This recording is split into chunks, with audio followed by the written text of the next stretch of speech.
Hey there folks, today we have a new product to review and demonstrate for you guys. This was sent to me by VEVOR. I want to give a huge thanks to VEVOR for sending me this for the demonstration and collaboration opportunity. Now, what we have in this case is an emergency roadside jack and impact gun. So we're going to open it up in just a sec. Just first things first, look at the case, nice hard plastic. And when you have a flat tire on the side of the road, you can put this behind your vehicle and it has a nice hazard triangle to indicate that you're having some trouble. So now let's open it up and see what we get. All right, so when you open yours is all going to be wrapped in plastic. I got rid of all the plastic to save us some time. Now you're going to have your instruction manual. Just give that a read over before you use this. You have your jack right here. Everything is battery operated. So this jack also has an emergency light. If you're working at night, you can turn the light on so you can see where you're putting the jack. Battery goes in the back there. It's got a nice metal plate on the bottom so that it doesn't scuff up on the pavement. You have a couple of sockets. They're double-sided, so you actually have 4 sizes within those. You have a remote control so that if you are using it under the vehicle, you can put it under the vehicle and operate it from the side so you're safe and not under the vehicle while you're lifting. You have your impact wrench right here, a battery charger, some gloves, and then you got 2 batteries right here. And you have these covers to put on the tools when you're not using them. So let's go ahead, get started. I've charged everything up. We'll start by using the jack and see how it lifts. All right, so first things first, when we look at the jack itself, we have a few buttons here. We have our power button, obviously. Then we have the up and down is for the control of the piston. You have your light control here. And this one right here, if you have the jack get stuck while it's up and you can't get it back down, you can pop this off and I'll show you how to use that valve to release it. That's just a safety feature. So let's get the battery in it. Once it clicks in, you hear a beep and the indicator comes on. And as I said, it's got a light. So let's get it to the side of the vehicle and see how it does. All right, so just a couple safety notes before we get started. Make sure you obviously have your emergency brake applied before using the jack, and make sure you also have wheel chocks or blocks on the other wheels, and make sure you know where your specific jack point is on your vehicle. So if you have a higher up vehicle, this does have an extension. You can take the top of the piston here and you can unscrew it and it'll raise itself up to give you some extra height. So we're going to do that because we have a higher up SUV.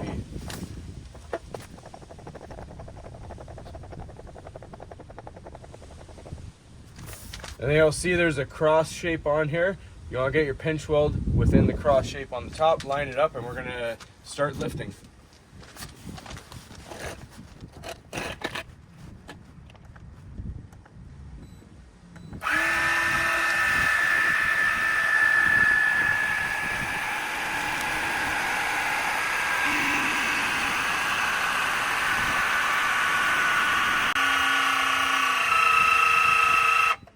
All right, you'll hear the whining of the motor get a little high at the end. That means it's reached maximum extension. So we're just going to power this off with the power button, and then we're going to use the impact wrench.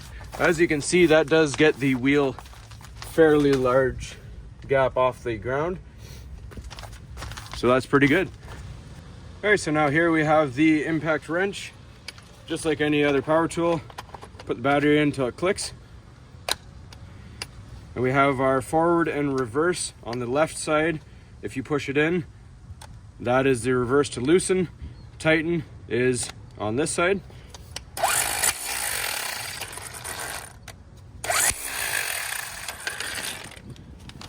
And the sockets, you have a 17 on this side. If you flip it over, you have 19. That's why it has the long piece on the end here. And on this one, you have 21 and 23. However, mine are 22, so I have to use a different socket. Now, just for reference, if you can see that on camera, I have the torque wrench set to 140 foot-pounds. I'm just going to show you that that's what these are tightened to.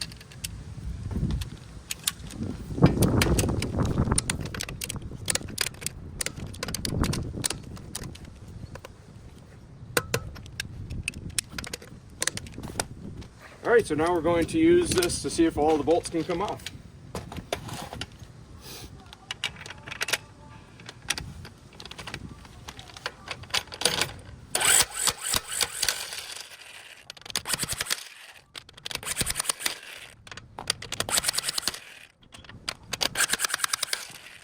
There you can see the wheel is now loose.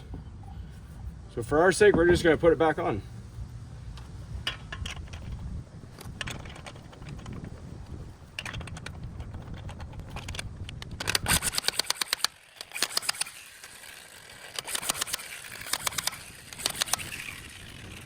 All right, and these batteries both have indicators.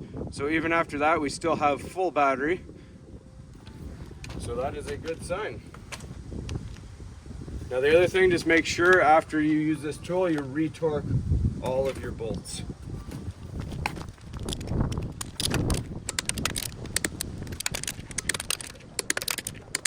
All right, so to lower the vehicle down, we're just gonna power this back on after we're done changing the tire, and press the down button and it will lower itself.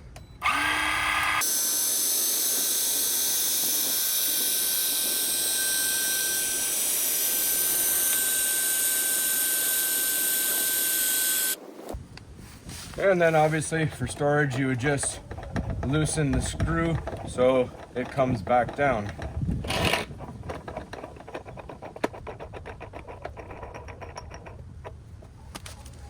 All right, now we're just going to show you the remote. All right, so the remote is a good safety feature to have. Let's say that your pinch welds and your jack points are rotten and you can no longer use them safely with a jack. You will need to find a part of your frame lower under the vehicle and jack it up there, and then it'll be unsafe for you to jack the vehicle up while under it, so you don't want to use these buttons. You can put this under the car, use the remote while being beside the car and away from the car, so you are safe while it's operating. So I'm just going to show you still on the side of the vehicle so you get the point of the usage. And it does have an extension antenna as well. So same thing, all the controls are here: power, up, down, and light. So it's already on, so let's press it to go up.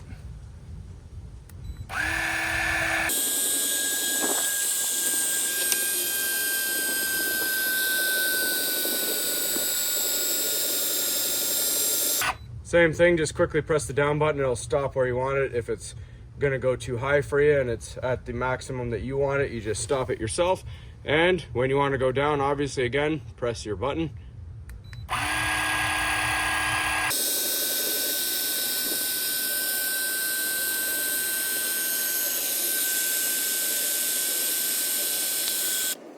All right, so that's pretty good. And same thing, you just drop it down as you would normally. So let's just check the battery real quick here. I have 3 bars, so I lifted the vehicle fully once off camera, and then the 2 times that you saw on camera, and we still have 3 bars left, so that's pretty good. This is a 5-ton jack, and this vehicle is about 3,850 pounds. So if you want to convert that to tons, so it is under the rating, but it is still a very heavy vehicle. So that performed quite well. All right, so before we wrap things up here, I just want to give a few opinions about this product. I absolutely love it. It is a great toolkit to have. Everybody should have it in their trunk of their car for roadside assistance. Again, huge thanks to VEVOR for sending it to me. Now, a couple of features that I absolutely love. It operates nice and slow, so you're nice and safe while you're operating the jack. It's very strong, 5 tons, will range you from any small vehicle to most large vehicles. Has a very high capacity. The light is good for if you're in the dark. And the impact wrench is also nice and strong. I actually took those lug nuts off faster than I thought. This is a genius idea to have this, again, because of the frame, if you don't want to be under the vehicle while it's jacking up. Huge important safety feature to have. Love that it comes with sockets included. It's just unfortunate that my vehicle has different sized lug nuts, but that's okay. And the batteries, you saw, very durable. After all that work, still got a lot of juice left in them. Carrying case is nice and durable and hard, nice and small, doesn't take up a lot of space. So big thumbs up for it. Now, I'm just gonna show you one last thing. I said I was gonna show you how to use this relief valve right here. So let's just show you that real quick. All right, so if you look at the top lid, you'll see there's this little Allen key. So if you have trouble and the jack won't go down, you can lift this plug out right here. It's just a rubber plug. Now, I would advise you to use a pair of pliers to loosen this before you actually put it in your vehicle. And then when you go to tighten it, just tighten it with your hand because it is fairly tight the first time we use it. So off camera, I'm just gonna jack the vehicle back up and show you how to do this. All right, so we have the vehicle jacked up in the air right now. As you can see, the piston is extended. Now, we took the rubber piece off. You'll see L is for loosen, that is counterclockwise. T is for tighten, going clockwise. So we want to go to loosen it. So we stick this Allen key down inside, and we're just going to slowly open it up. And you can see it starts to release that piston. If you've tried with the buttons, and let's say the battery is dead, unfortunately, or it's just stuck and having trouble, just slowly, don't open it too far because you don't want it to drop rapidly. And then once the vehicle is rested fully, you will have to push it down a little bit more with your hand. And now you can get it out from under the vehicle. And then when you're done, before you store it, just tighten this as tight as you can by hand. And put your rubber cap back on for storage. So that's all there is to this one, folks. Hopefully you found it helpful. As always, please don't forget to like and subscribe.